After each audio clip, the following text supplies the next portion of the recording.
And I guess we're on the air. Yeah, well, let's see here. Alrighty.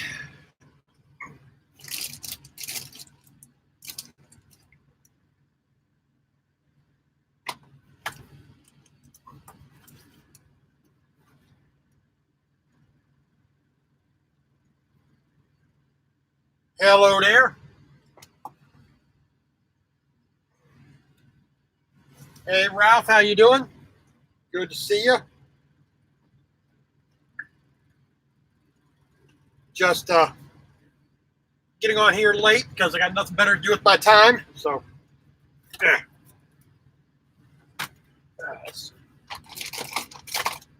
Oh well. So we got our laundry done today. I know, exciting. You know, how can you not be excited by that? There we go. Turn that on too. All right.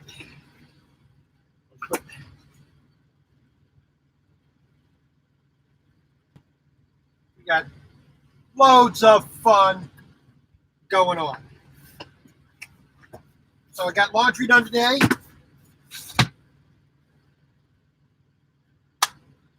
Did a chat earlier today, you know, just because I had nothing better to do in the morning either.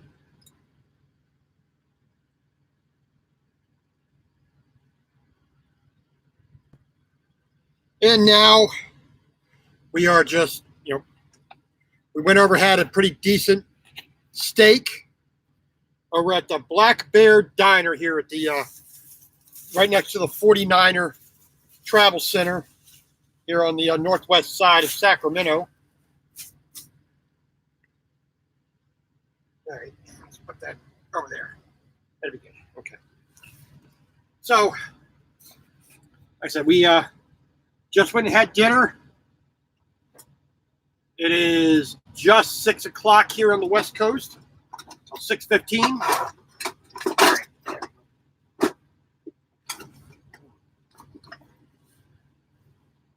And now we are just settling down for the rest of the evening. Let's see, we've been sitting here off duty for 26 hours. So in the morning, we'll have completed a 34-hour reset.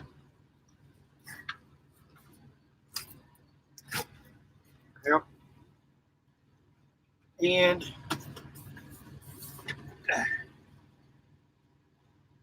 I am just getting myself settled down for the evening.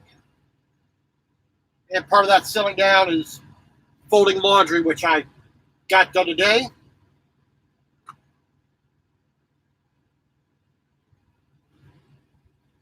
Which the worst part about it, of doing the laundry, was being ripped off like nobody's business.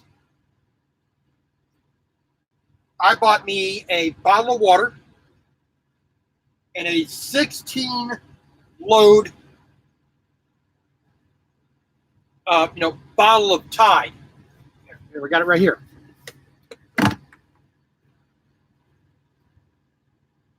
Now this is 25 fluid ounces, 16 loads. This bottle and a bottle of water.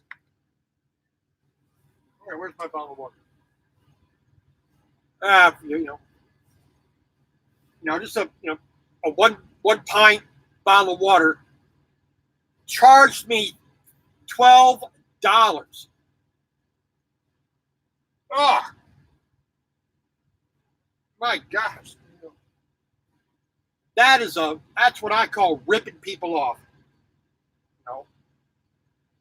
That's why, when I go to Walmart, I buy the Tide Pods. I just throw them in there. It's like $12. Man, and I could do 40 loads with when I buy the Tide Pods from Walmart. The freaking truck stop here charged me $12, and I barely get 16 loads done. I mean, God dang. I mean, not exactly a trucker friendly truck stop if they're going to be charging them kind of prices, because the Tide little thing of Tide didn't cost them no $12 per container. Didn't charge them anywhere near $11. They probably paid maybe $3 for that little bottle.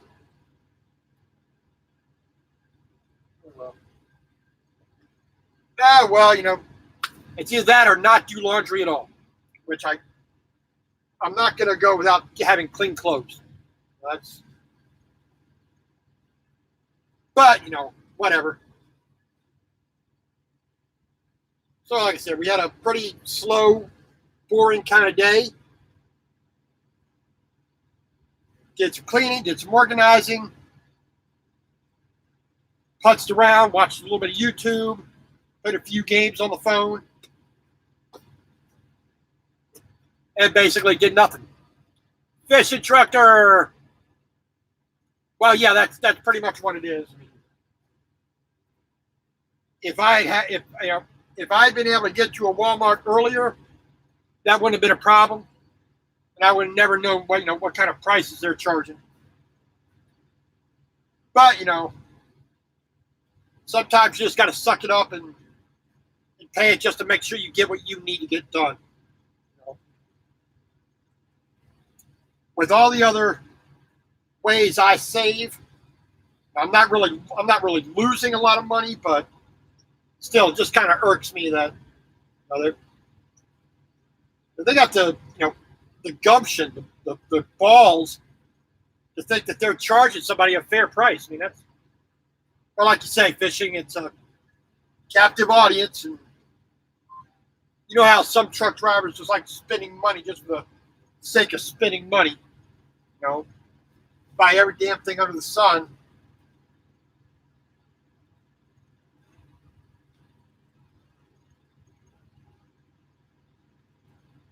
Oh, well, that's part of the game, I guess.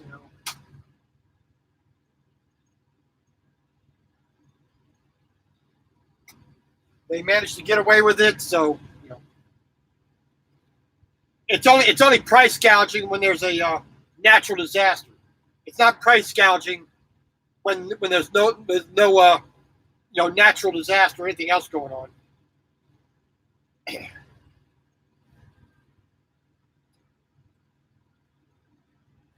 But there you go. That's just par for the course in the trucking world.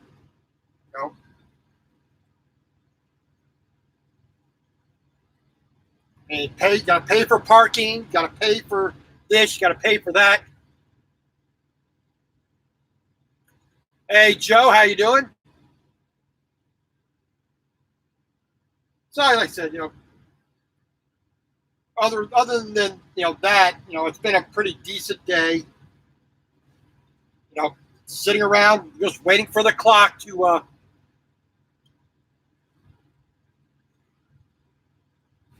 sitting around just letting the clock reset. So I mean, there's a lot of other things I can spend the money on, but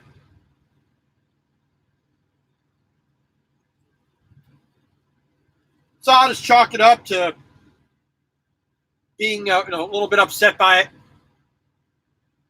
Then just go on with my day tomorrow as if it didn't happen, and get the heck out of California as soon as I can. Another reason not to really enjoy the state anymore.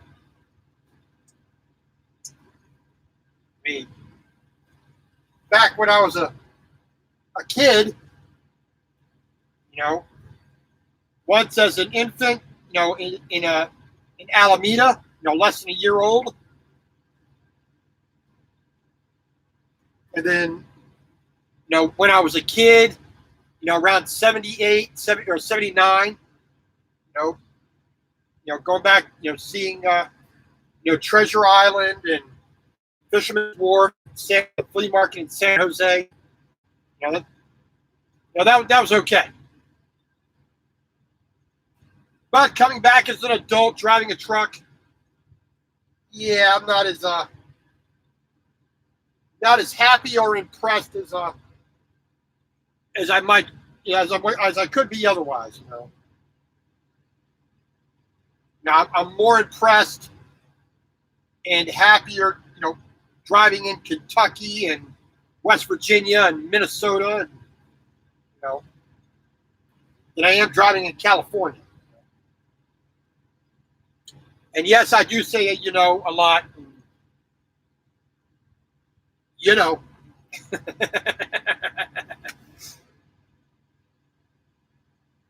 Why do I want that pile of crap?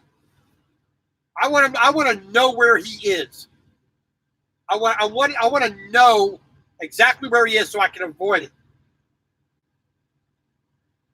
I mean, right up there with the Prime Minister up in Canada. I mean, I'm from Maryland. Most of the governors that have come out of there recently have been crap. So I know exactly how you feel with a terrible governor.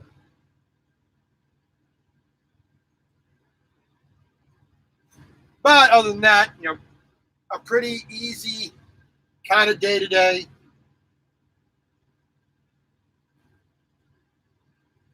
Did a little repair on my plug-in beacon for the back of the trailer.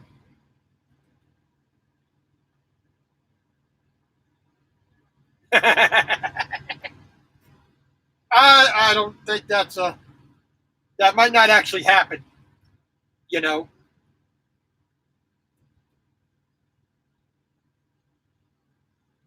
Hey, I got a lot of other personality issues to deal with, and that's pretty much the least of the major ones.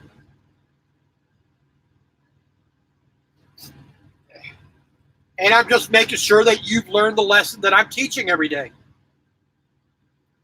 I'm just asking to make sure you're absorbing the information I give.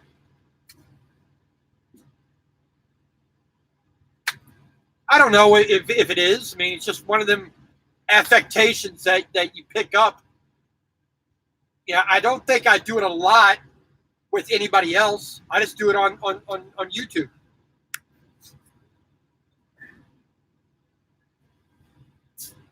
And it would sound funny if I said I know or I guess all the time. I speculate. That'll be the new catchphrase. I'll get the T-shirt that says Hey, there's worse things out there than that. I mean, at least I think there's worse things.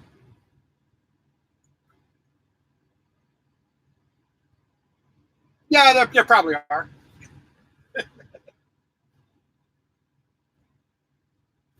And if you don't like it, well, then I guess I'd say you don't like it. But it's just another one of them quirks that makes me me. All right. So we are just getting ourselves straightened out for bedtime here in a couple hours. I mean, it's only 6:30 right now here on the West Coast.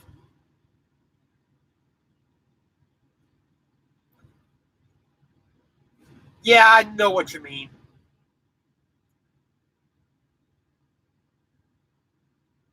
Well, I had an idea for a little fashion pin. It's one of them little cartoon thought bubbles that you can write whatever you want. You just pin it to your hat. That way, every day you can write something stupid on there, like just have it like that. And just walk in to the grocery store or whatnot, and people are gonna look at it. You see this big thought bubble above your head. And you can write it. You're making anything you want. You can make it say whatever you want. All right, let's see here. Let's get our socks put away. Go. And no, I don't fold my socks up and put them away, roll them up or fold them or anything like that. I just throw socks in. I never had a need to be that organized. Or my cold winter socks down the bottom. All right, let's see. Underwear, go right there. A couple t-shirts to put away there. And the towels I'll put over there. Long pants goes up there, which is unsuccessfully thrown. And I got my sheets ready to go. I still need to put that one away. So, just a day without any real stress. I mean, you just went along and just did a little bit here, did a little bit there. Just kept myself, mildly busy, somewhat entertained with YouTube and watching a movie. I mean, watch part of Zoolander again, middle of the day.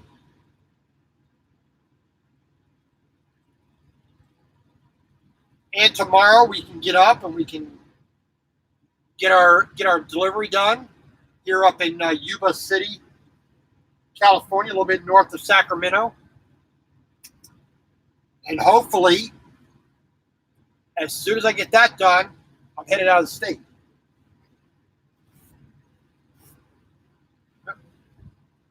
What are you doing?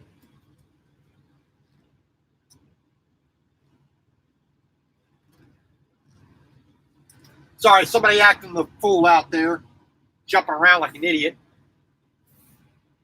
But it's a truck stop. What do you expect? Yeah, like I said, we went over to the Black Bear Diner, right across the street here from the 49er Travel Center.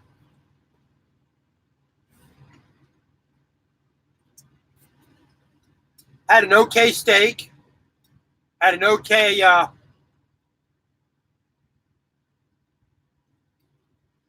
baked potato. Green beans were It wasn't too bad for the price. I mean, could have been a little bit better, but you know how that is. You gotta try it and see if you like it, and then move on. Other than that, really didn't eat a whole lot today. I had some pancakes for breakfast. Was pretty underwhelmed by that. And I was like, the pancakes were okay.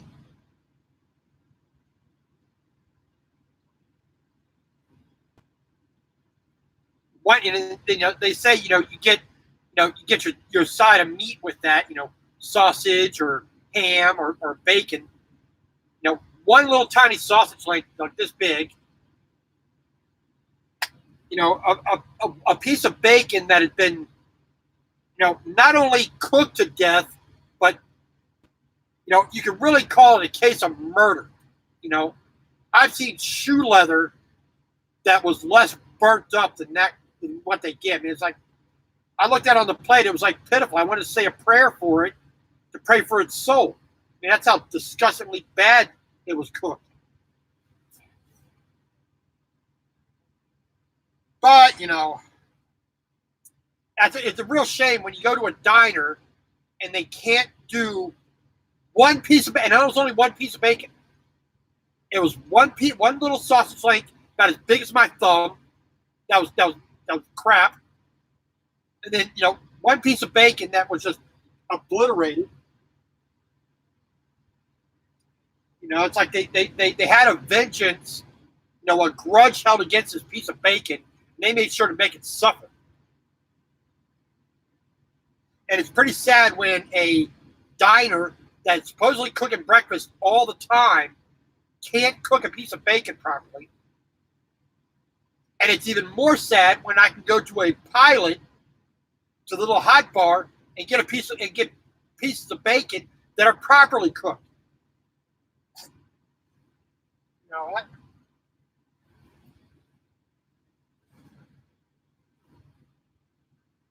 That's sad.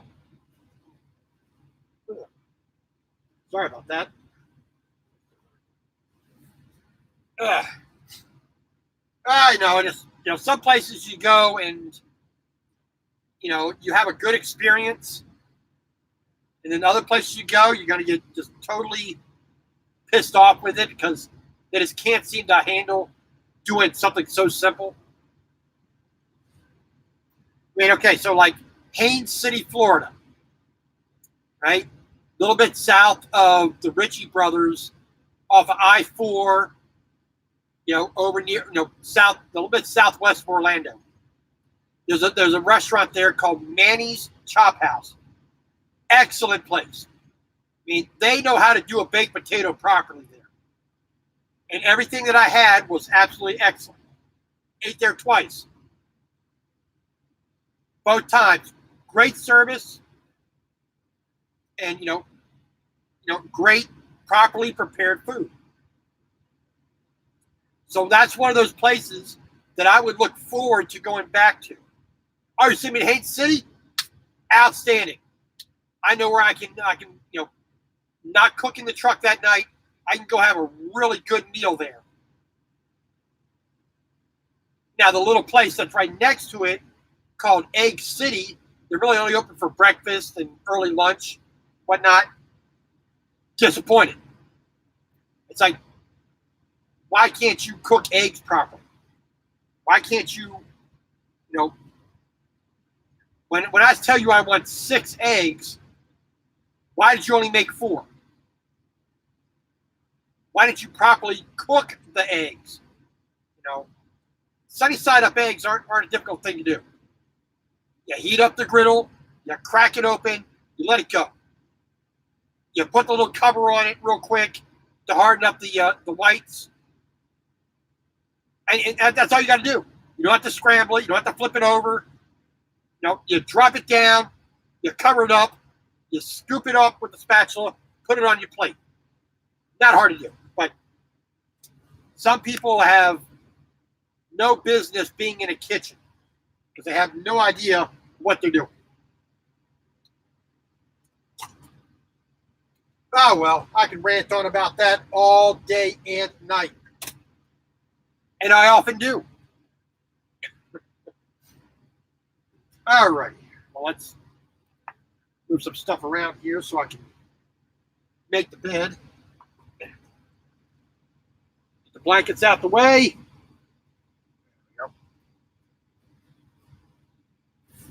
And like I said, we just did a little bit of cleaning today, bit of organization. Let's move this over here. Let's move that over there. That'll work better in this drawer instead of that drawer. Like I said, repair, had to do a repair on my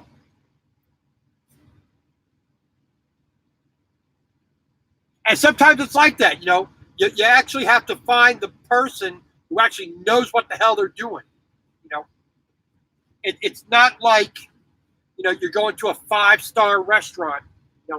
How hard is it to, to cook a green bean correctly? I don't want a plate of mush. I want fresh, steamed, still got a bit of that vitality in it, that little bit of crunch in it. That little bit of, hey, I'm still almost alive. That way, when you eat it, you actually get the benefits of eating that, that green bean or that piece of meat or, But unfortunately, too many times, I mean, I guess because I've worked in the kitchen, I've worked in a restaurant, I know how these things are done, and I know how easily they're screwed up. I mean, I've worked in, I've made pizza, I've made, barbecue. I've done breakfast. I've done burgers and chicken and all that kind of stuff. And also, I like to cook at home. I like to cook for myself. So I've learned those skills that taught me how to properly do something that's fast, efficient, and produces higher quality. So it's like when I'm cooking in the truck, I know exactly how long it takes to fry an egg properly, to make a roux, to properly season something. I've learned that over the years. That's why I can cook in the truck and be much more satisfied with what I make than what I can get at a restaurant. I mean, okay, it's like this: a little microwave bowl of chili. I can doctor this to being a pretty good meal. Adding onions, adding peppers, adding tomatoes, tomato sauce, a bit more meat, and turning it from an ingredient into a real meal instead of calling this a meal. I can go into Pilot or Love's and get a chili dog with chili sauce and cheese on it, or I can do it in the truck for half the price and much better quality. And definitely be a lot more satisfied with it. But I think that goes with anything. It's that old adage that if you want to have it done right, do it yourself. And that's pretty much what I've come to in my life. It's like, okay, you don't know how to cook a piece of fish? Screw you. I'll go to the fish market, get it myself, cook it myself, and it's going to be the way I need it and want it.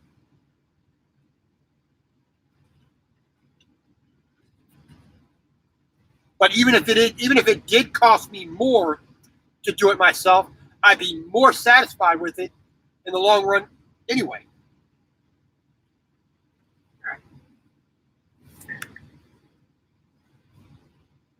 All right, so we are just making the bed here, changing the old sheets.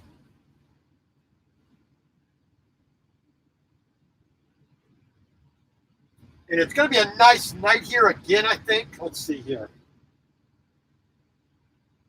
Let's see here. WeatherBug is saying Sacramento, California.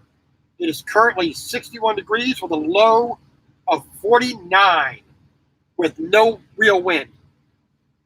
Not too shabby. Let's see what it says here. Fire weather warning.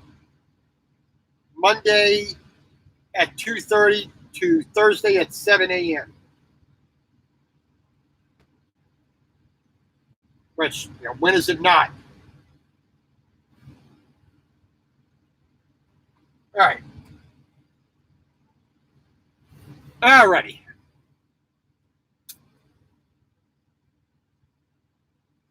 What else do I got to do? I got to take my vitamins for the night. Got another video I want to edit. I just got episode 48 uploaded. So, then that was for October the 4th. I got that one uploaded for my delivery of that excavator. And now I'm working on basically a weekend vlog. It's 3 days combined. The second half of October the 4th, the 5th, and the 6th. Waiting around to do a pickup of a barge going from Minden, Louisiana, up to Minnesota. A pretty wide load that was 11 foot, 11 3/4 inches wide. One more quarter of an inch wider, I would have had to have an escort, which was not too bad. Lunchbox, I'm not going to cook in a crappy little 12-volt lunchbox garbage. No, I have real cooking equipment in the truck. A rice cooker, an Instant Pot, slow cooker, crock pot, pressure cooker, a panini grill, a hot plate, pots, pans, spatulas, cutting boards, real plates, no plastic knives and forks, no paper plates, real cooking stuff. That's what I do in the truck. Now, I make real meals, not just, just microwave everything. Or, I have some of that stuff because sometimes you know how it is. You don't feel like cooking, so just pop it in the microwave, be done with it. But a 12-volt little clamshell lunchbox thing that really doesn't cook anything, just heats it up. That's not cooking. I'm cutting vegetables. I'm making sauces. I'm browning things properly. Really cooking like I would be if I was in a house.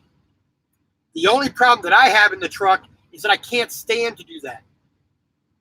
I have to sit down to do that because I don't have a countertop to do that on. And if I had my own truck and could build my own cabinets in here, I would do that. But, like I said, hot plate, real pots and pans.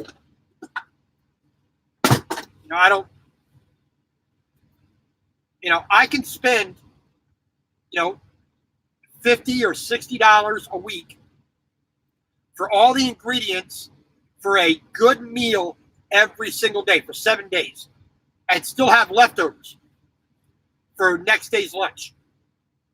So I can make 14 meals out of $50 or $60. That's steaks, chicken, sausages, pork tenderloins, every kind of vegetable that I could want.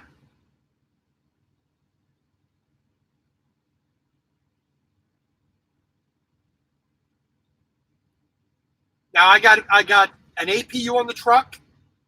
I got a 2-plug 1800-watt inverter.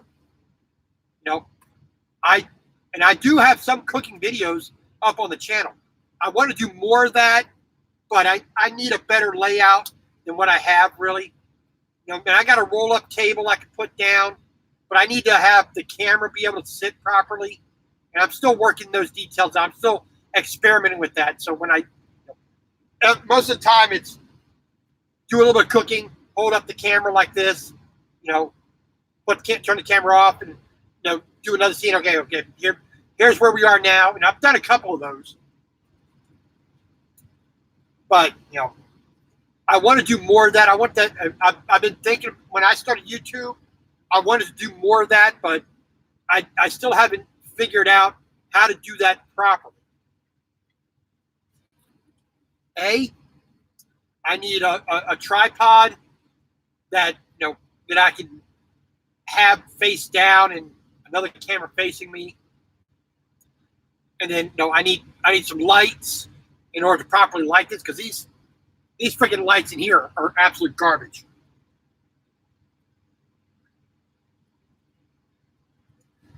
But other than that, it's like if I could do cooking videos and make that a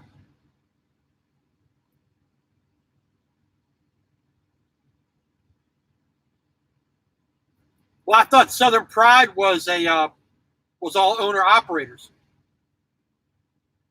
Because I watched Trucking Review Channel, and they bought their truck. I mean, I don't need a one that as big as what they have. I mean, I just need one that's about 7 foot long. Because I would put the bed instead of facing side to side here, I'd have it facing front to back. Right behind the driver's seat. Then I had all the passenger side would be all cabinet. Like that, and cabinets all the way around top.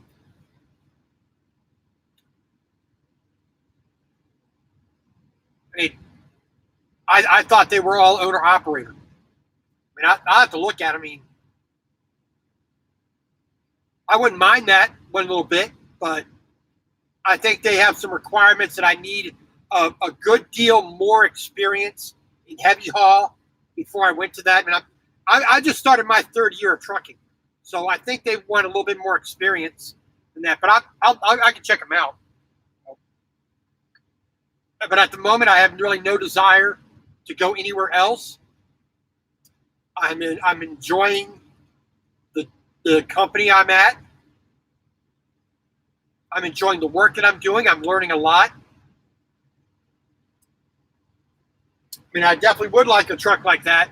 I mean, what OTR driver, worth is, wouldn't want a truck that gives them that kind of space. Especially, a truck driver who spends months at a time in the truck. I rarely take any time off. What's that over there? I'm just go, go, go, go, go.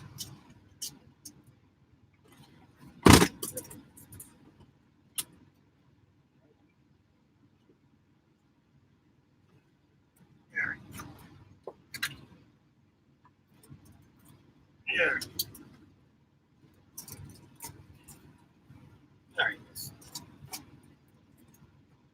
There we go. Got that corner on in the neck.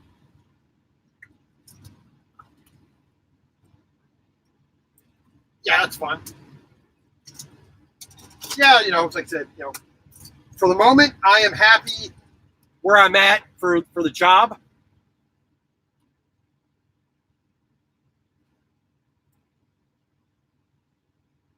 %. Need to charge that battery back up.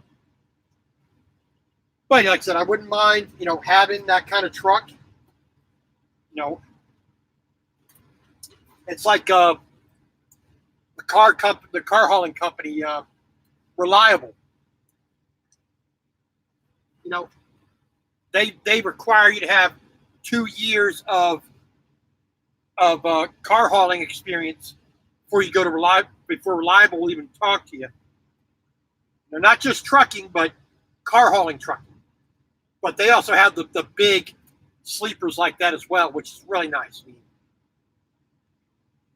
if I had an interest in doing car hauling, that'd probably be the direction I went to. But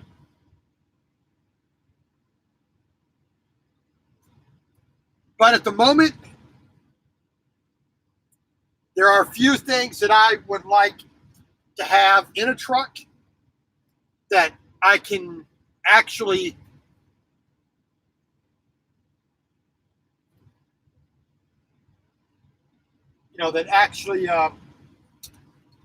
is conducive to my career plans. I am at Valley Transportation out of Grand Meadow, Minnesota. They do heavy haul, primarily agricultural and construction equipment. And most of it is going to be John Deere and Caterpillar, a little bit of Case, International Harvester, and other stuff as well. Then, of course, you have the other loads that pop in and out of that. I mean, like right now, I have a load of ATVs on my step deck. Not exactly a heavy load, but heavy haul is very specialized type of thing. Hey, Ag Caller, how you doing? Welcome on in to the live stream. I hope you're feeling better.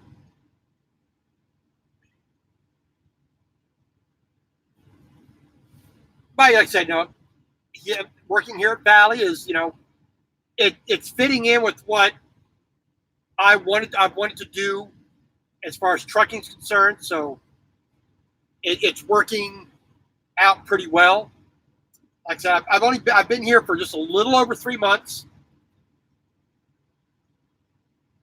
Yeah, horseless carriage is another one.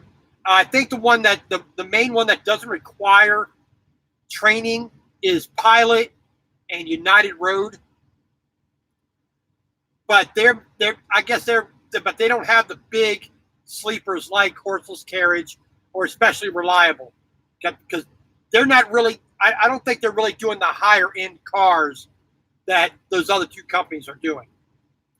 Pilot, Hanson, Casey Hanson, Adkins, whatever it is, Centurion. They're doing the more lower end cars, stuff like that. So, like I said, that's never been my track for doing that. I mean, yeah, it'd be neat to see all the newer cars and basically almost test drive every kind of new car that's out there, but yeah, never really been my speed as far as work. So I just want to do heavy haul. That's what I enjoy doing. It has its challenges. It has its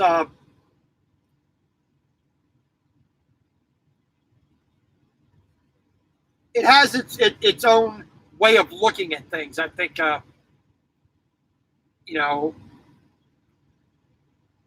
when I was at Melton, I was throwing straps a lot. I was throwing, I was putting on tarps a lot. Yeah, I get the occasional equipment load or, a load of air conditioners or something like that. Some equipment or something every once in a while. But, I learned what I could learn of securement there. Then,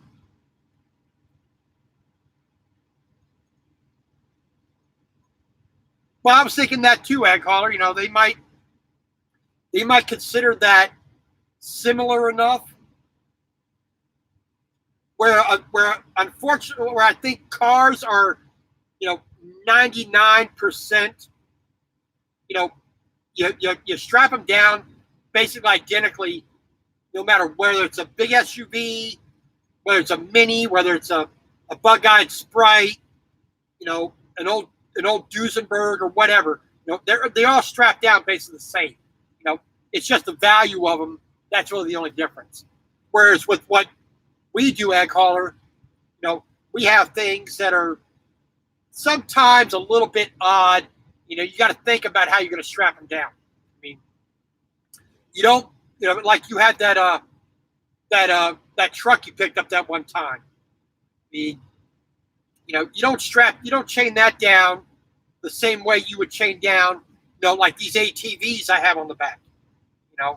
So yeah, they're both vehicles, but they're so wide, they're so different that you can't really think of them the same way. I mean, when you're putting a John Deere tractor on there and it's standing 14.6 and you're taking the air out of the tires, you just don't do that with a car.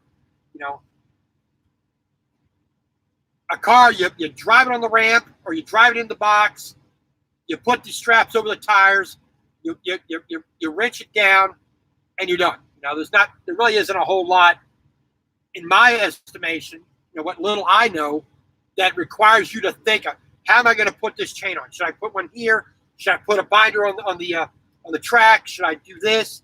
Do I need to take the exhaust stack off? Do I need to cover up the turbo? Doing heavy haul with construction and agriculture equipment and things of that nature, it just requires, there's such a greater variety of things to do. And especially when you have multiple pieces on one truck. And also their limits are a bit different for car haulers as well. They can actually go higher than 13.6 as a standard. In some states, as far as I'm aware. Because I remember seeing that on one of my permits that a car hauler can actually go to like 13.8, 13.10 as a legal standard. So they have their specialty, rules, but at the same time, it doesn't vary a lot from what I've seen. Putting on a Buick Skylark versus a Tesla, you strap them down exactly the same. Like I said, I've seen it that in some states on the permit, it said car haulers can go. Your legal height is actually higher than 13.6. So it's interesting that they do that, which I would think with all those damn hydraulic arms on there, that can get that height down a little bit lower. But it's just one of those kooky things that somebody sitting behind a desk who is more than likely never a truck driver is making those rules, which is always the best way to piss off the person who's got to follow them, because they don't make any damn sense.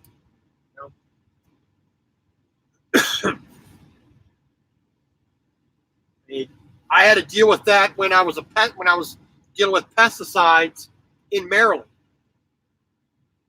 You have to do this, this, this, and this. Well,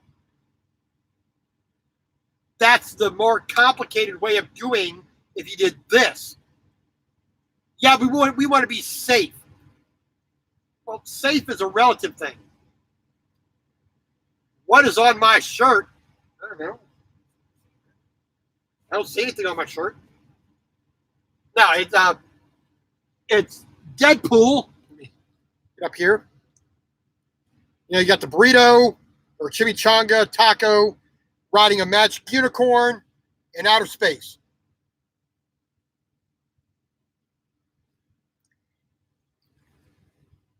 Yeah. I got like 3 Deadpool shirts. I got a Deadpool winter beanie. A pretty light one. Just Deadpool on there, waving at you. Then it says Deadpool around the base.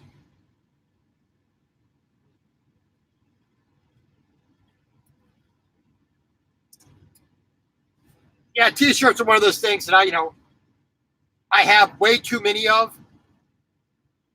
I got 2 drawers. Each of them have about 20 T-shirts in it.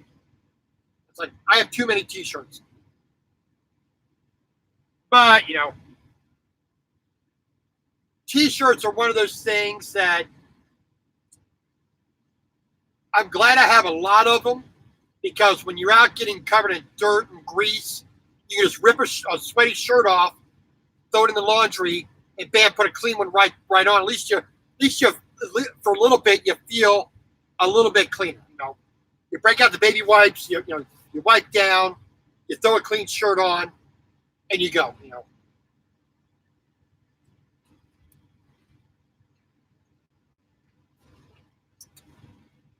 But nothing really.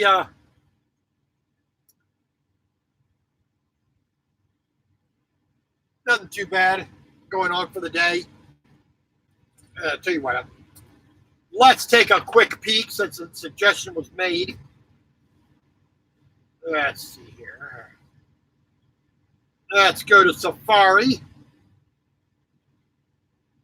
Southern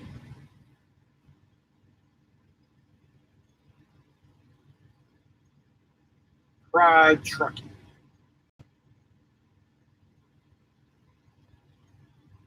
Let's see what that gives us. Let's see here. Southern Pride, SPTnet.com. Specialized transporters of jet engine and aircraft parts. Air ride satellite equipped fleet. Highly skilled and experienced contract drivers.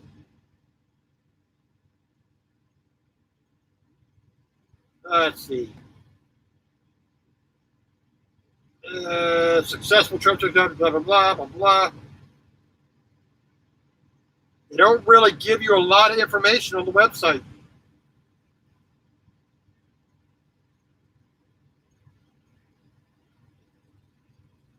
They don't give you a whole lot. It's like 3 pages, 4 pages, and they just said,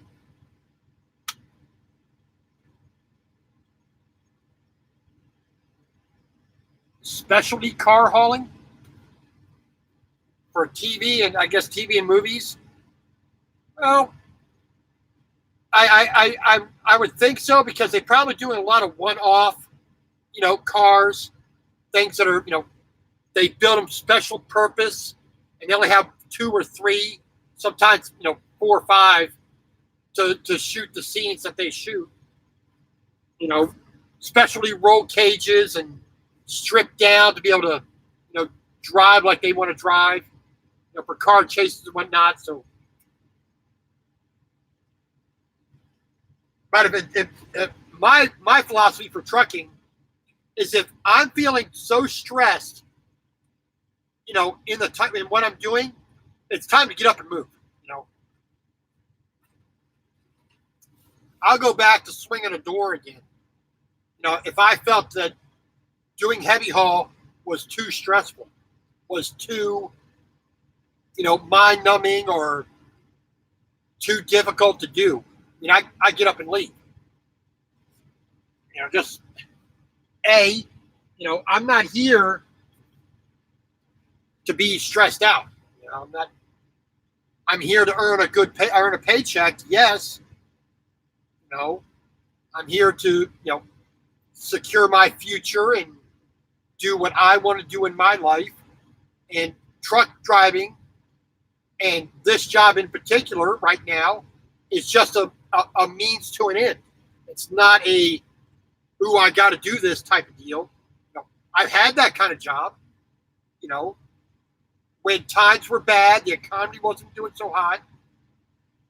I had a fairly decent, steady job that paid the bills and let me keep going. And I've had those times where I couldn't find a job, and I was stressed out more by not having a job than any job I ever did, no matter how much it sucked. I mean, my very first job, besides going out in the neighborhood and asking to mow somebody's lawn or shovel the walk when it snowed, my first job was being a janitor.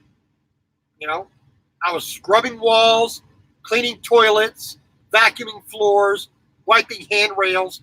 That was my first job that actually got paid by an actual entity, not just somebody at their house. So,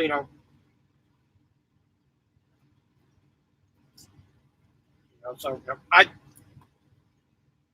I said, I can do anything as long as I have the opportunity.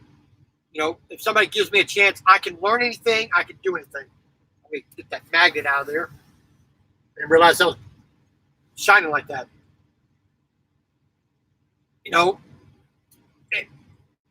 Truck driving, after coming out of being a arborist, a landscaper, a lawn care and horticultural technician, spraying pesticides at people's houses and companies, whatnot, doing contracts with the State Highway of Maryland. Truck driving is a pretty easy flipping job. I don't see how anybody really could be stressed doing this job. I mean, oh yeah, you got deadlines sometimes and things break, but big whoop, Don't, you want to see stress? Have 25 delivery drivers, 4 pizza cooks, 3 girls answering the telephone, and have the power go out on Super Bowl Sunday. You want to see stress? You got some stress right there, pal. The phones will still work. People are still calling, but you got to call them up and say, sorry, power's out. We can't help you. That's stressful. When you at the end of the day, at the end of the night and your power came back on like the last hour, 2 hours, and you got a little bit of stuff done, you made a few sales, and then you turning in that report At the end of the day, and the regional people and the people in the franchise office look at it and goes, why did you only sell $3,000 all day on Super Bowl Sunday? Well, power was out. It's not like I could have brought in a bicycle and hooked a little generator up and fired everything up. That's just not that we didn't have the ability to do that. That was not a fun conversation to have. What was it, 1992? That was not a fun conversation. But, I'll say, this job to me is, far from stressful. I mean, probably the most stress I get is when I'm driving here in California and I'm stuck at 55 miles an hour. Hey, Mr. Michael, how you doing?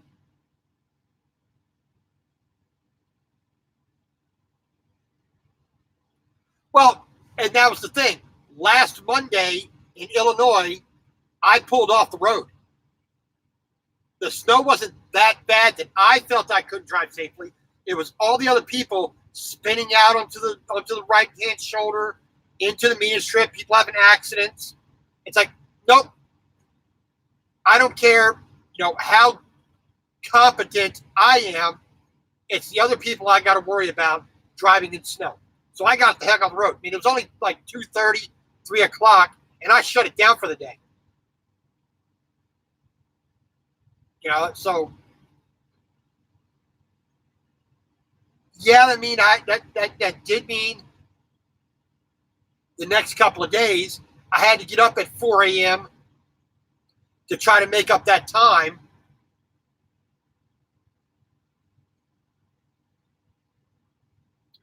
Yeah, I mean, I guess I'm just coming at it from a different angle. Trucking to me is, yeah, I mean, you got the stress of waiting for a next load and waiting for a repair, but for the most part, it's a super easy job. I mean, I'm never really, behind schedule or, worried about getting the load. Well, first of all, I'm an employee, not an owner operator. I'm not paying for the fuel. I'm not paying for the maintenance. I'm not paying for the insurance. I just do my job and collect the paycheck. So, I'm a salaried employee. I'm not worried about mileage. I'm not worried about getting the next load right away. Yeah, I want the next load right away. I want to keep driving. I enjoy doing my job, but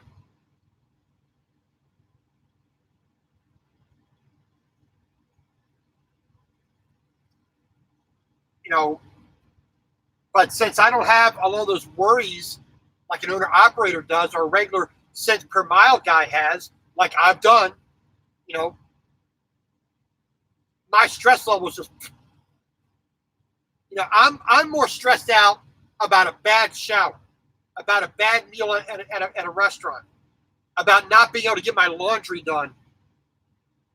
That's going to stress me out more than anything else. But as far as doing the job,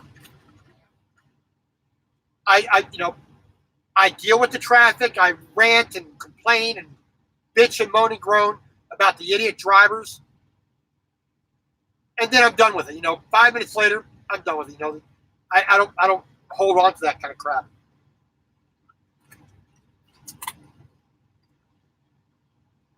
Like I say, there's enough stress in life that letting the job get to me is not, I've done all that, going on 45 years or 35 years of work, in all the different jobs I've had, full on face-to-face customer service, dealing with people's food, dealing with their house, to, working on, being a roofer, a landscaper, warehouse man, a pizza cook, an office manager, an arborist, now a truck driver. It's like things at work, I vent about them. 3-4 minutes later, it's done with. I just let that stuff just melt right off me. It's not. I got other things in my life that are much more important to stress about. So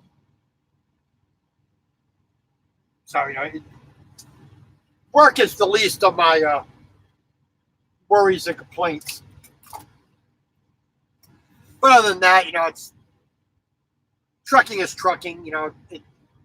Every type of job has its ups, its downs.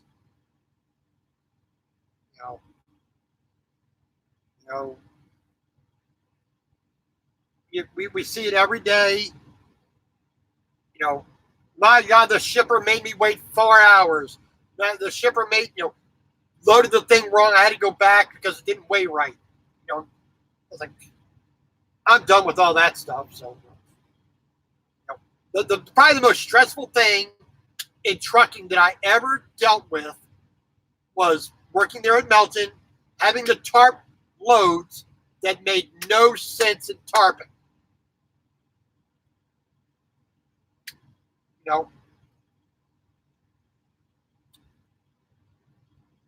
Getting a big steel coil,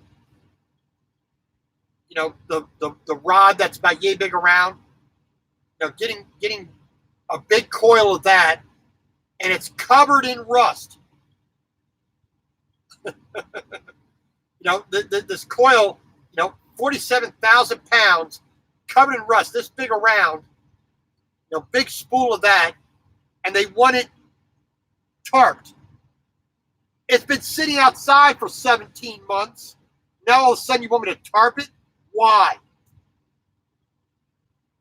But that was the kind of thing that I never understood. But that's Melton Truck Lines. MTL, must tarp load. I didn't mind tarping.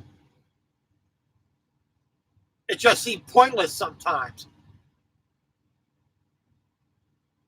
But, there you go. It's... Oh.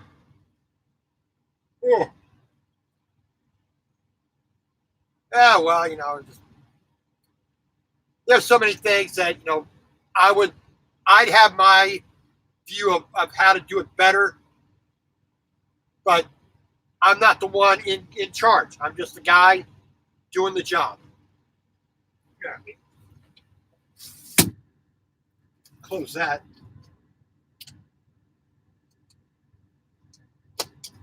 But other than that, not too. I enjoy doing the job. Bar none. It's.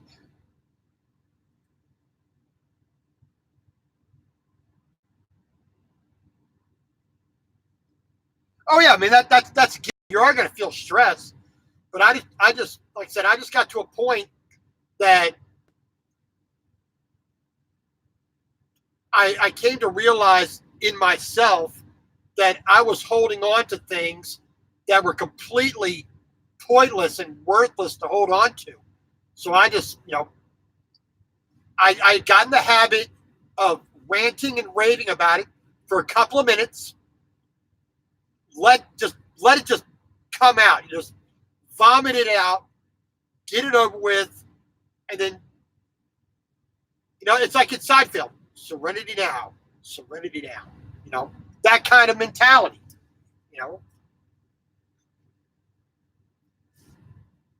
Like I say, there are too many other things in life to me that are much more important. And I'm not going to allow myself to dwell on the things that I can't change and to just always try to have that positive vibe going on type of thing.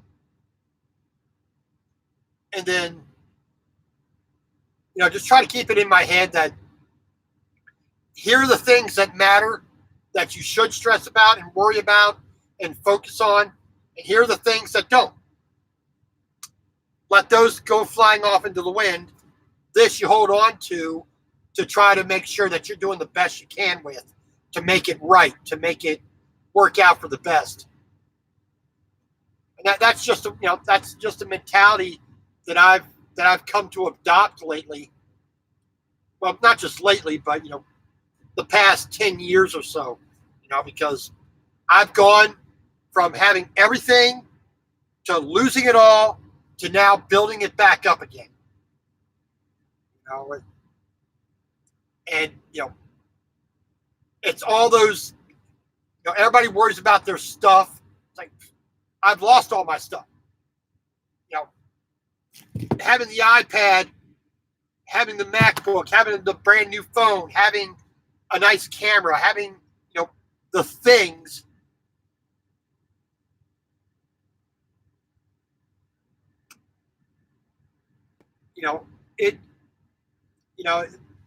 I'm just, if I lost everything again, it wouldn't affect me. I thought it was bad the first time that I lost everything, but when you're down there at the very bottom with, everything you own fits in, 2 small totes like that and a duffel bag on a hand cart, and you got nowhere to live, you got no job, you got no way to do anything. You learn real quick, what is truly valuable in life. I got a good job. I got a good career. I'm building myself back up like I want. I'm setting myself into a position that is allowing me to prevent that happening again. Well, I'm pretty much my own boss. As a solo, over-the-road, long-haul truck driver, I'm pretty much my own boss. Now, even the boss has things they have to do because the job has to get done. But if I'm not on an oversized load where I need permits, if I want to get up at 4 a.m. and start trucking, bam, I get up and go. But if I want to wait till 5 or 6 or 7 a.m., roll back over and go back to sleep. I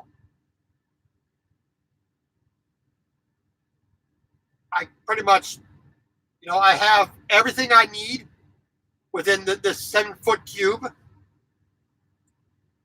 I'm earning a good wage. I have no real bills. I got my phone, I got my internet, I got my vitamin prescription, I got the need for my food, my toiletries. But apart from that, I have no bills. And trucking is allowing me to do that.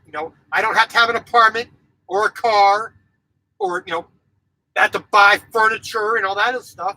I have everything that I quote unquote need in the truck.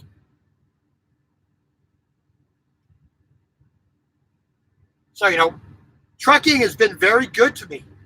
It's been a good job. It's been a good career choice for me to go into. Did I want to go back to being a landscaper and an arborist, a pesticide applicator? No way in hell. I don't want to be a carpenter again. I don't want to be a roofer again. I don't want to do that much work for that little pay. Trucking gives me I started at the bottom, brand new rookie driver, starting at 39 cents or 34 cents.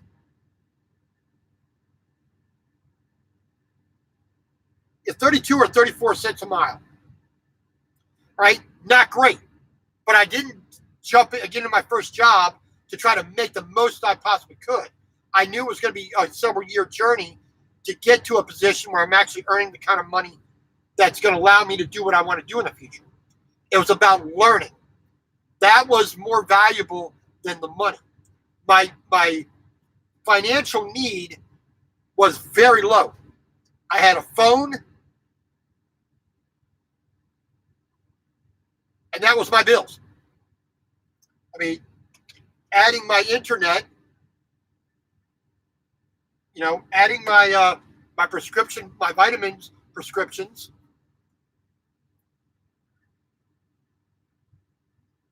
Well, yeah, but umpteen years ago, that wasn't too bad.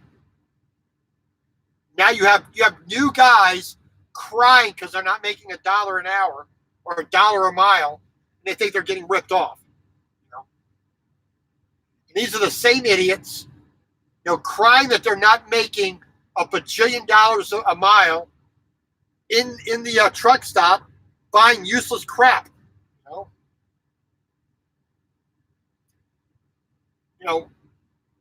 I was up there in Montana at the town pump there in what was I?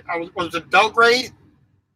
It was in Belgrade. They got the casino there in the truck stop, and this guy was in there pumping the quarters and the dollars, into the machine, and I'm sitting there, I'm just watching people, gamble, whatnot.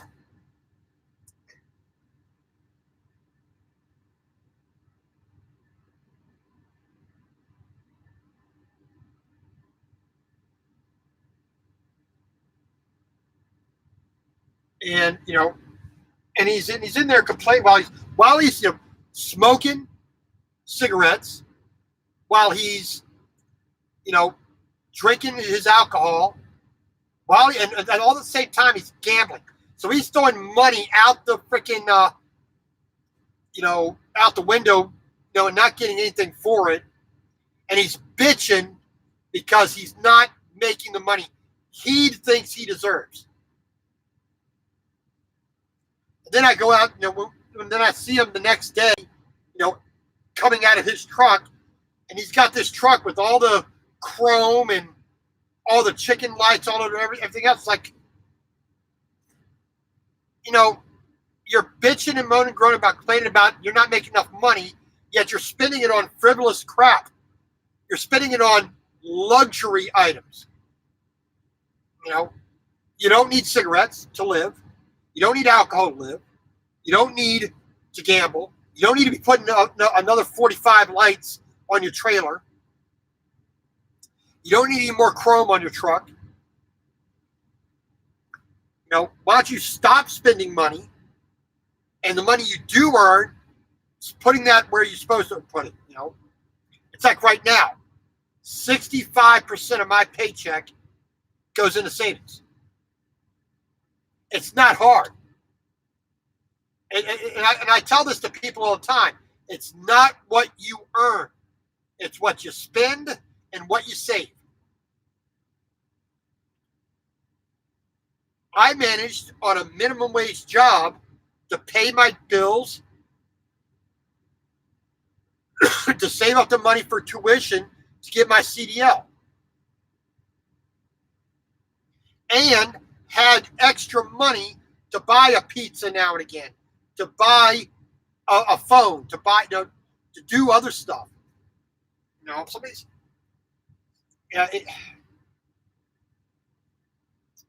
well, there is, but you got to make sure you have it in perspective. Don't sit there on one hand and complain about not having any money while you're sitting there. Here, take my money, take my money. Savings accounts are not a novelty. I mean, the biggest problem that I have right now for money is the fact that I cannot contribute to my 401k. I put almost $20,000 into my 401k when I was at Melton. When I left Melton, that ceased. I have to wait a year here at Valley before I can start the 401k here. Now, I have to put that money into a savings account, which is not earning as well. So I took a financial hit to come learn to a better job where I'm going to learn skills that'll make me be more financially productive in the future. But I have to take that hit, for a little bit, But that's just the choice that I had to make. Do I stay at Melton and progress very slowly, doing the same mediocre thing all the time? How much styrofoam and rolled roofing can a person carry before they go out of their mind and want to blow their brains out? Well, the answer is 1 year and 1 week. That was my limit. I learned a lot from doing those kinds of jobs. Well, that's what I mean. Unfortunately, I can't contribute to my 401k, so I have to do something else to put that money aside. So as soon as I can do a 401k and an IRA, again, that money's sitting there piling up until I can put that in there. Mr. TJ Jones, how you doing, sir? Welcome on in. Appreciate you coming by. So, like I said, you got to do what you got to do, and sometimes it's not exactly,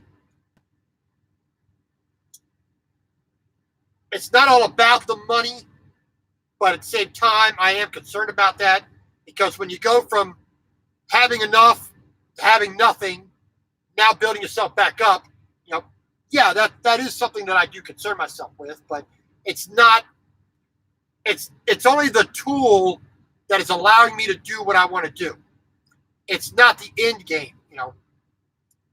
Having the fat stacks is not what I'm aiming at. Having the fat stacks to buy the property, the land that I want, so I can build the house I want, have my garden, have my animals, live the life that I want for the rest of my life, unfortunately requires those little green pieces of paper. Well, like I said, it's one of those things. We're not trading chickens for a bucket of milk anymore. We're not trading wagon wheels for, a saw. Money is the, that fiat currency is the, it just replaced those things.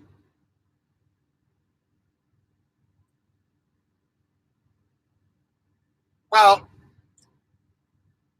there's only so much that you can do that with. So I do have an account with T. Rowe Price, and spoke to one of the financial planners there, and the situation I'm in and the way that I'm laying things, that I'm trying to build things back up, it was not a benefit at the time to go with an IRA right away. And I want to leave that, I actually want to leave that 401k money in the 401k, because I can put more money in and roll it over to the new company's IRA, 401k, and the amount of money that I will get through the interest over time is a lot greater than with an IRA. Yes, I would earn with an IRA, but the amount is minuscule by comparison, by delaying a year and then starting it up again. And yes, and that's the thing. I have money in 401k. I will be getting an IRA once I start my 401k again, and I put that maximum amount at the beginning of the year into the IRA. I'm not going to put just $1,000. I'm going to put the full $5,500 into the IRA from day one. Bam, maximum amount of money at the very beginning throughout the fiscal year. That way I maximize that money. But first, the 401k rolling over into a new one, switch from one account to another is actually a better. It's more financially profitable for me to do that than to go ahead and put a 401k or an IRA right now out of that money. Yes.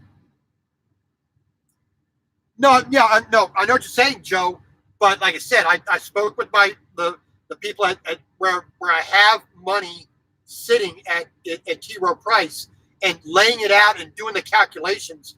My situation at my age, it's actually better to not do an IRA at the moment. Save that money and then put it all in at once. I get a better return that way than putting in a little bit now and piling it up as I go along.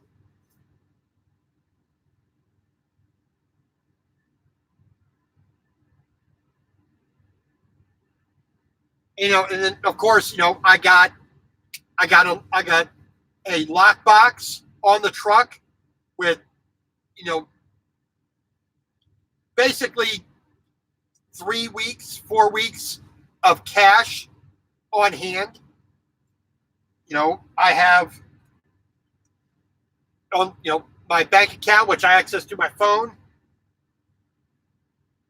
where I have a checking account at 2 different banks. I have 4 savings accounts at these 2 banks. I have, I put money into multiple places, and I have it all tracked, and some of it's interest earning, some of it's not. But at this moment in time, the amount of money I have is not really earning a whole lot of interest. But once I can get back into doing the 401k and get that benefit of compound interest, like I said, by putting, let's see, you can put $19,500 this year into a 401k. So I can put nearly $20,000 in a year into a 401k, then get that matching from the company, and then also getting the effect of compound interest that will rack up a lot faster than what an IRA at $5,500 will do. So that's what I'm saying. Sometimes you got to play the numbers. Yeah. Yes, I would earn more than a savings account, but in the next 5 years, the amount of money that I would make is not so significantly different that it really matters. And taking that money from a current 401k out to put into an IRA, I wind up after 20 years, I would lose about $80,000. When you follow that graph out. So it's just easier for me to wait. That's what I'm saying. And, then I do other things to protect myself financially. As I said, I got cash on hand. I have multiple bank accounts at multiple banks. I have a little bit of money stacked here, a little bit of money stacked there, primarily for emergencies. And real estate has always been a financial boon to anybody.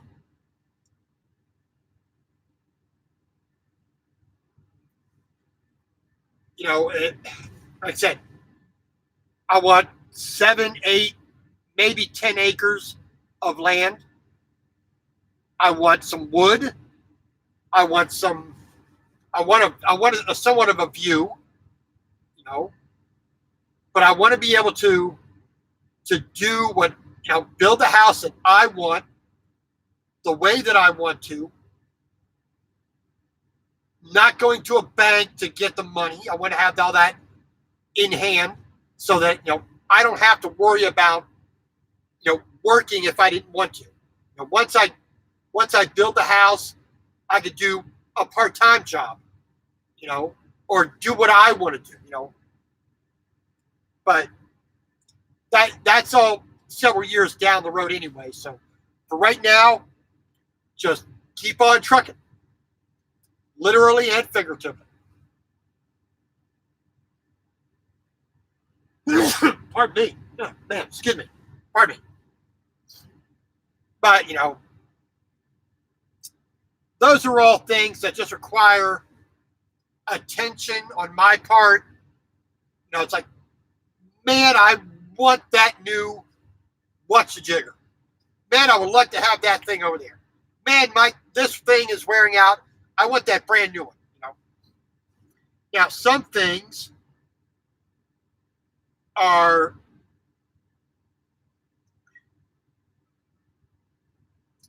necessary in today's world. I mean, like my phone. The battery is starting to act up on it. I've had it for going on 3 years now, so it's pretty much run its course. And I might as well save a little bit of money, go buy the new iPhone, and then that one can last 3 years, 4 years.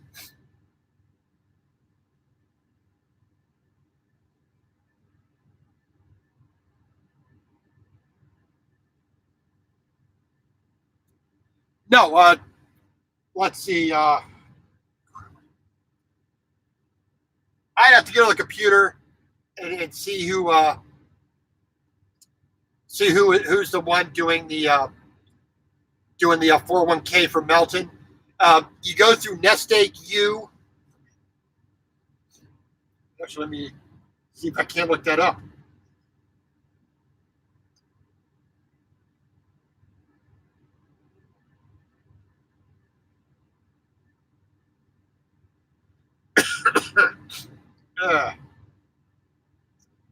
Yeah, Nest Egg U. Let's see here.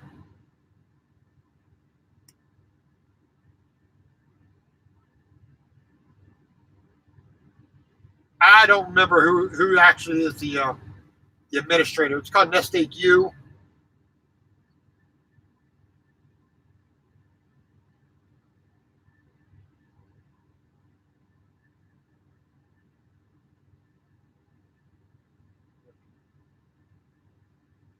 Let's see here.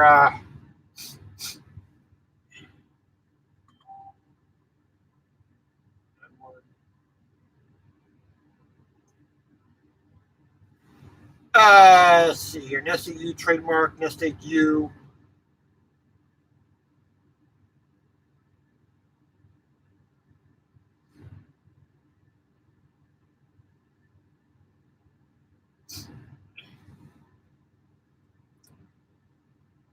Let's see what this says here. I'm trying to remember. Trying to find it.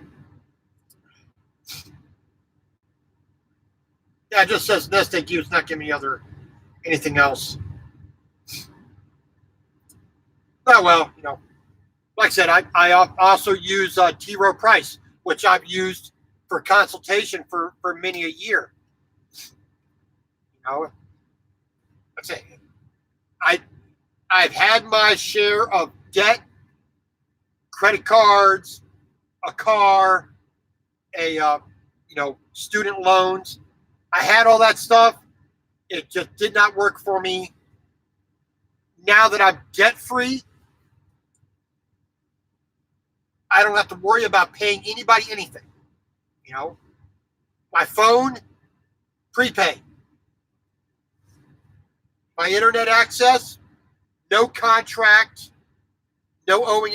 I pay per month for the service. My vitamins, I pay as I go. I don't owe a single company anything anymore. I'm not worried about a credit rating. I'm not worried about what banks thinks I'm a good, viable, potential loan recipient. I ain't worried about that.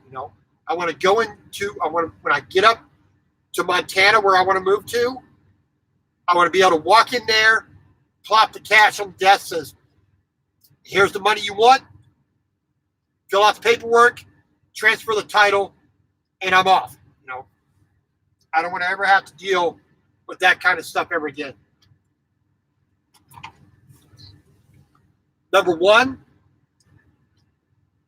I'm not a math wizard. Never intended to be, never wanted to be, never really liked math to begin with. Secondly, I don't want to deal with money. Money is, like I said, it doesn't do anything to knowing, having to deal with money all the flipping time. I just find it, a pain in the ass. But, it's still a necessary tool, of the modern world. So, you still have to be cognizant of it, of course, and you still need to earn it. You still need to spend it. But I want to try to keep that in its place. I don't want to have it becoming a dominant part of my life. It's like a hammer. It's a tool, and that's it. I don't walk around with that hammer 24 hours a day, 7 days a week. I'm not gonna, be concerned. Where's my hammer? I'm gonna, just when I need the hammer, it's there. When I don't need it, it's sitting on the shelf waiting for me.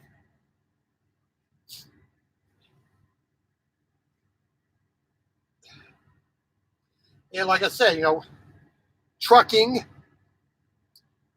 at the moment is another tool for me to be able to deal with my life and do it in a way that I enjoy. Excuse me. All right. But everybody's got their way of doing things, and so far it's working out the way I need it to.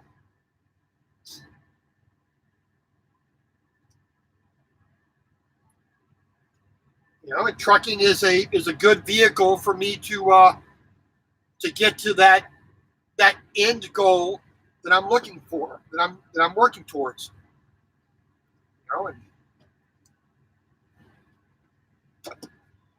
Now, if something comes along that winds up being better and I can do it, I got no problem leaving trucking behind.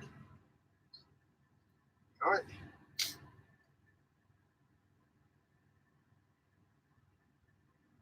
I don't know, I never really had aspirations to being a truck driver in my life. I did think about it about 20 years ago, but I had other things going on in life that it did not have enough of a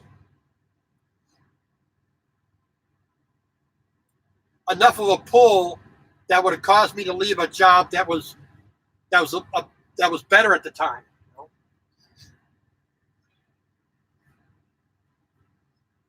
When I had every single luxury that I could have thought of.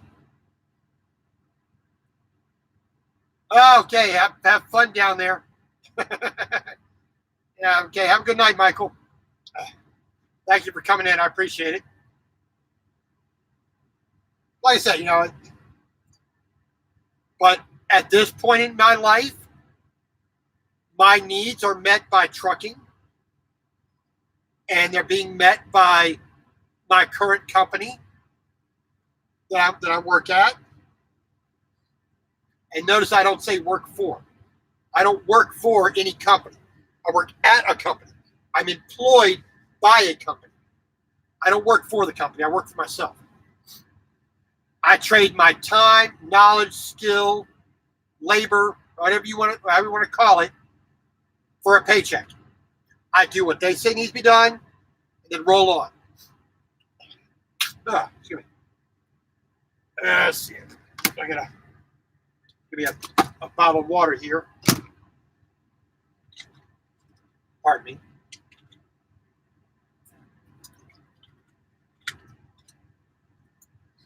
But, we all have that course in life to follow, and nobody's is anywhere near the same as anybody else's.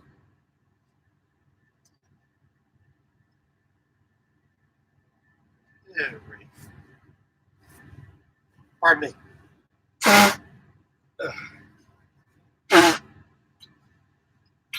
Yep, winter's coming. I'm getting the sniffles again. Yeah. All right. Well, I got a few things accomplished today. I got some laundry done. Changed the sheet on the bed linen, as you saw. Did a little bit of the carpet cleaning. Got a little bit of vacuuming done. A little bit of organization, a little bit of repairs done. Had to repair a beacon. My strobe light on the back. Had to repair that. Other than that, there's not too much that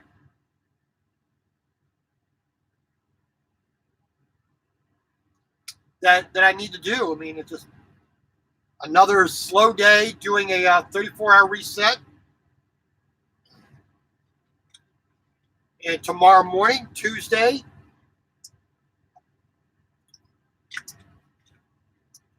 I can lay around till about 7 a.m.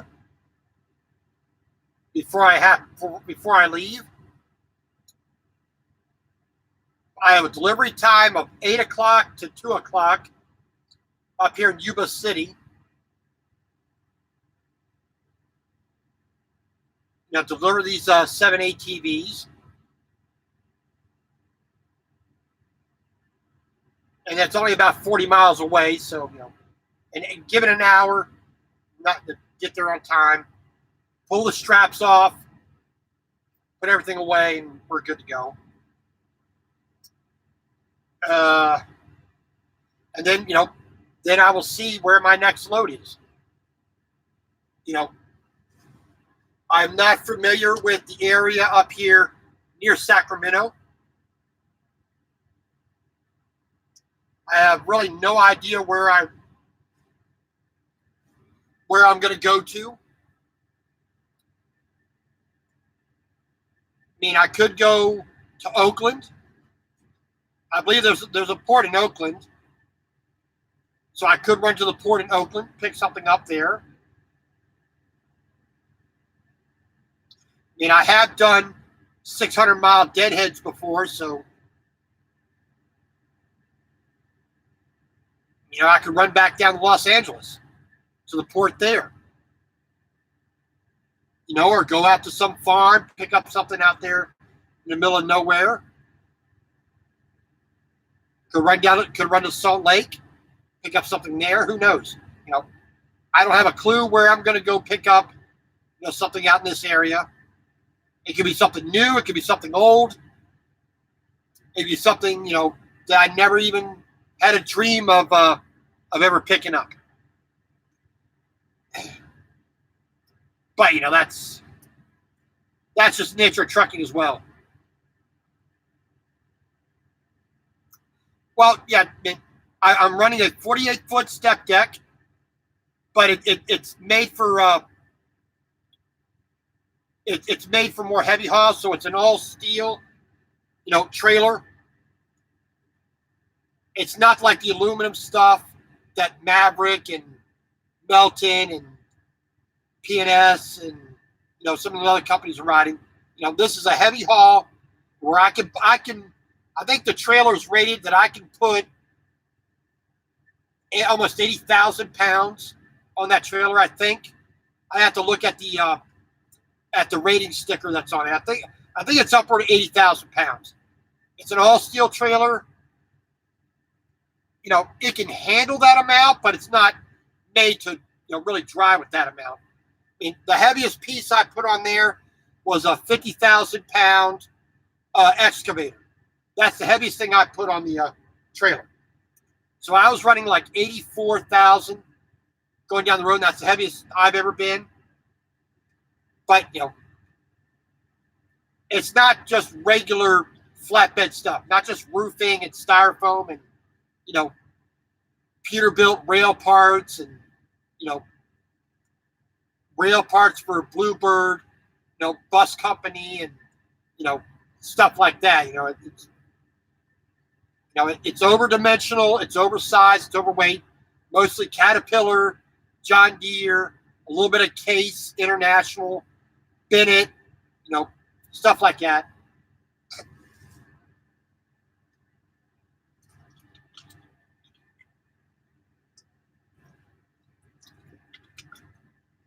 But at the same time, I can still grab all that stuff as well.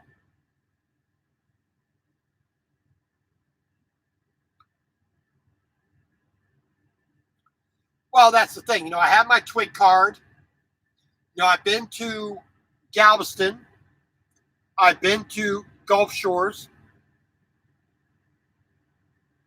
Oh, not Gulf Shores. Gulfport.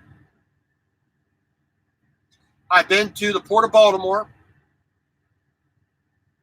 So I can go to the ports without a problem. So it's just trying to think about where I can be sent. Oakland is probably the most likely to get a good load out of there going anywhere in the country. I say, who knows what I'll get? I just got to wait till I make my delivery tomorrow morning. Then hopefully it comes through very quickly because the headquarters for the company is in Minnesota. So back in Central Time.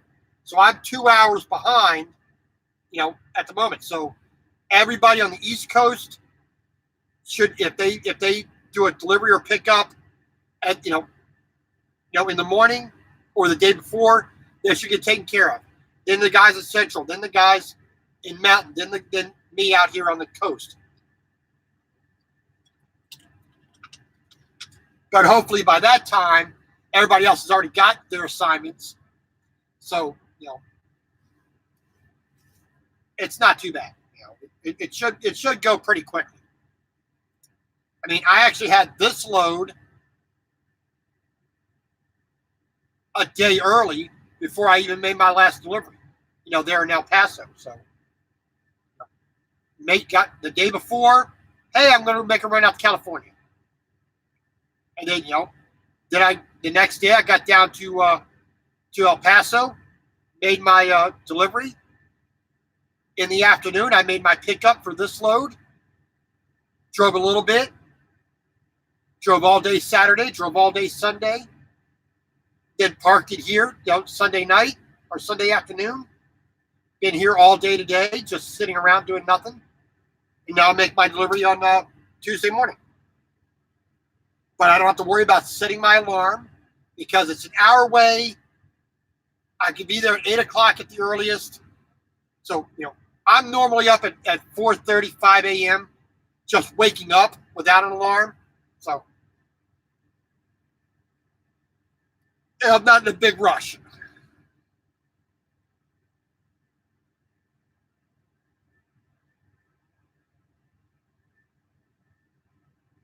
Well, yeah, probably. Because you got Seattle, Tacoma, I believe Portland, San Francisco, Oakland, Los Angeles, San Diego. You got all them ports along the West Coast that are bringing stuff from Japan, China, Korea, Australia, all the places over the India. It's all coming into that area. So, pardon me. So, they do have a lot of freight that comes in, but it's just the fact that driving in California just sucks. I truly hate being stuck at 55 miles an hour for no other reason than somebody in an office decided they had to be safe. which is kind of ass backwards in my opinion. A, highly regulated, is harder to get the license, to pass the test to get the license. You're watched like a hawk. You're regulated on the time you can work.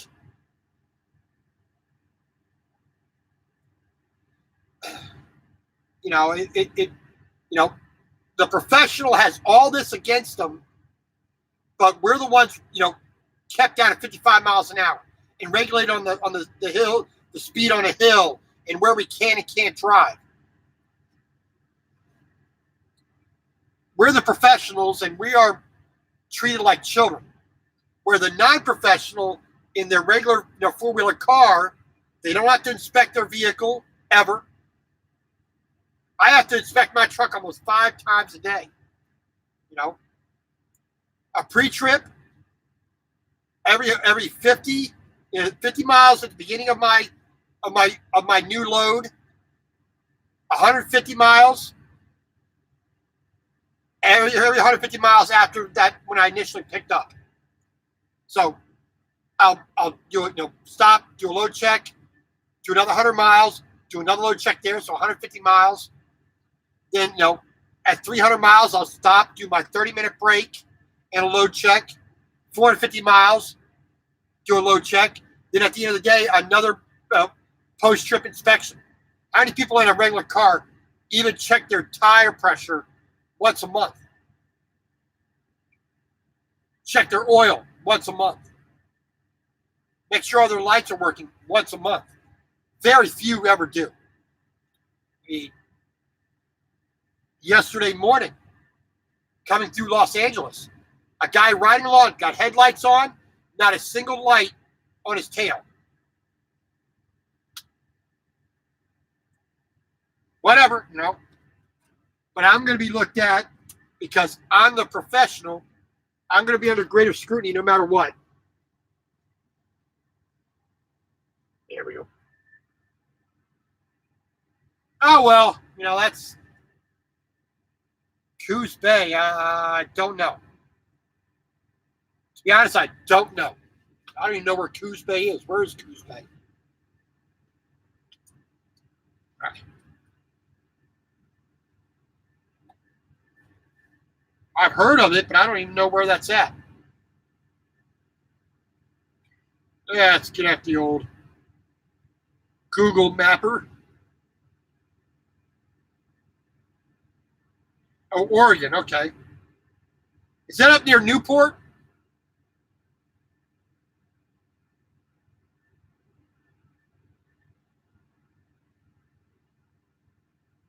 Now, Coos Bay, that's pretty dang small.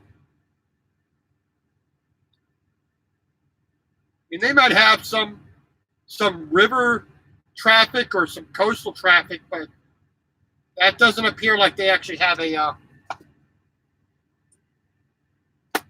That doesn't appear like they have any kind of real port activity. With the big container ships.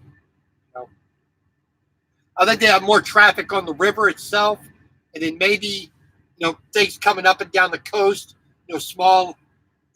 Traffic, but not that international trade that like Los Angeles or San Diego or Seattle might have. Oh, well, let's see what time it is. 8:00 here on the West Coast. So it is 11 o'clock Eastern.